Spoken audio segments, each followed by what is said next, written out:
श्री संत ज्ञानेश्वर महाराजांचा पालखी सोहळा सासवड मुक्काम उरकून आज जेजुरीकडे मार्गस्थ झाला। माझ्या मल्हारीची वारी जेजुरीच्या दारी असं म्हणत सर्व वारकरी जे आहेत आता जेजुरीहून पंढरपूरच्या दिशेने प्रस्थान करतात। आज पालखी सोहळ्याचा हा जेजुरीमध्ये मुक्काम आहे आणि आज सकाळी जेव्हा पालखी सोहळा निघाला त्यावेळेस आधी काही रथाच्या पुढच्या दिंड्या त्या देखील नियमित वेळेप्रमाणे निघाल्या, मात्र एक भरधाव ट्रकने त्यांना जे आहे ते उडवलं आणि याच्यामध्ये दुर्दैवी 3 महिलांचा याच्यामध्ये मृत्यू झाला, तर उर्वरित 4 जण हे अत्यंत गंभीर जखमी आहेत। या घटनेची नोंद घेत पुण्याच्या पालकमंत्री उपमुख्यमंत्री सुनेत्रा पवार यांनी जेजुरी जिल्हा रुग्णालयाला तात्काळ भेट दिली आणि सगळ्या परिस्थितीचा आढावा जो आहे तो जाणून घेतला। तर ही घटना अत्यंत भीषण होती। नांदेडचा जो चालक होता वयोवृद्ध होता, त्याला डुलका लागला आणि त्याचा तोल गेला आणि त्याच्यानंतर ज्या फुटपाथवरती ज्या काही महिला बसल्या होत्या चालून थकून भागलेल्या त्यांच्या अंगावरती ट्रक गेला। खरं तर घटना इतकी भीषण होती, सकाळची वेळ होती, तो उजाडलं होतं।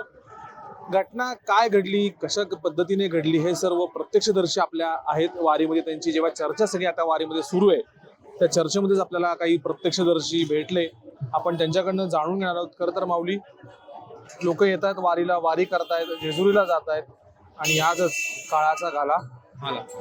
काय आहे, दुर्दैवी घटना आहे ही, अशी व्हायला नको पाहिजे। वारीला गालबोट लागलेली गेलेला आहे। शेवटी पांडुरंगाला लोक भेटत जातात, काही जण गडबड करतात, काही जण गडबड जागा जाण्यासाठी गाडींच्या वगैरे गडबड असते, त्यामुळे त्या माऊलींना जरा गडबड झाली आणि ते जरा डुलका लागला साखर झोपेत असताना आणि हा दुर्दैवी प्रसंग घडला। हा घडायला नको पाहिजे होता, पण अतिशय दुर्दैवी झालं। वारकऱ्यांच्या बाबतीत असं व्हायला नको पाहिजे। पांडुरंगाच्या भेटीला चाललेले वारकरी, त्यांना हा त्रास होणं म्हणजे दुर्दैवी आहे।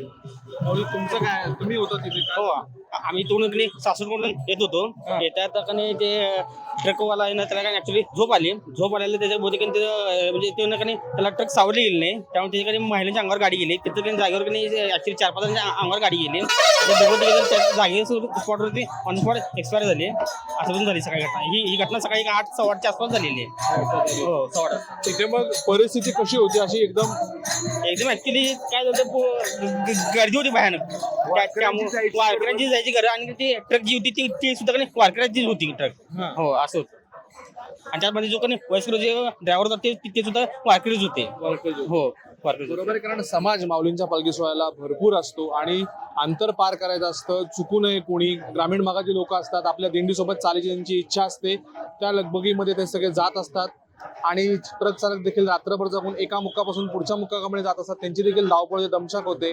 मात्र एक डिजिटल प्रभात करून सगळ्यांना आव्हान आहे की आपला जीव देखील महत्वाचा आहे, वारी देखील सुरक्षित झाली पाहिजे, आनंदाने झाली पाहिजे। त्याच्यामुळे ते दिंडीचे चालक मालक असतील, आपल्या वारीतील लोक असतील, त्या सर्वांची काळजी घेणं, त्यांना इच्छित स्थळी पोहोचवणं, त्यांची सुरक्षा ही प्राधान्य देऊन ती त्याचं देखील पालन करणं हे देखील महत्वाचं। कारण आज जेजुरीमध्ये संपूर्ण महामार्गावरती पोलिसांचा देखील बंदोबस्त लागलेला आहे। ज्या गाड्या आहेत त्या एका दिशेने जात आहेत तर दुसऱ्या बाजूला महामार्गाच्या सगळे वारकरीच चालत जात आहेत। आता ही जबाबदारी पुढच्या 2 जिल्ह्यांवरती आहे, कारण आज अगदी वारीच्या सुरुवातीलाच अशी घटना घडल्यामुळं संपूर्ण महाराष्ट्र हळहळ व्यक्त करतोय। कॅमेरामॅन ज्ञानेश्वरसह मी प्रीतम पुरोहित, डिजिटल प्रभात, जेजुरी।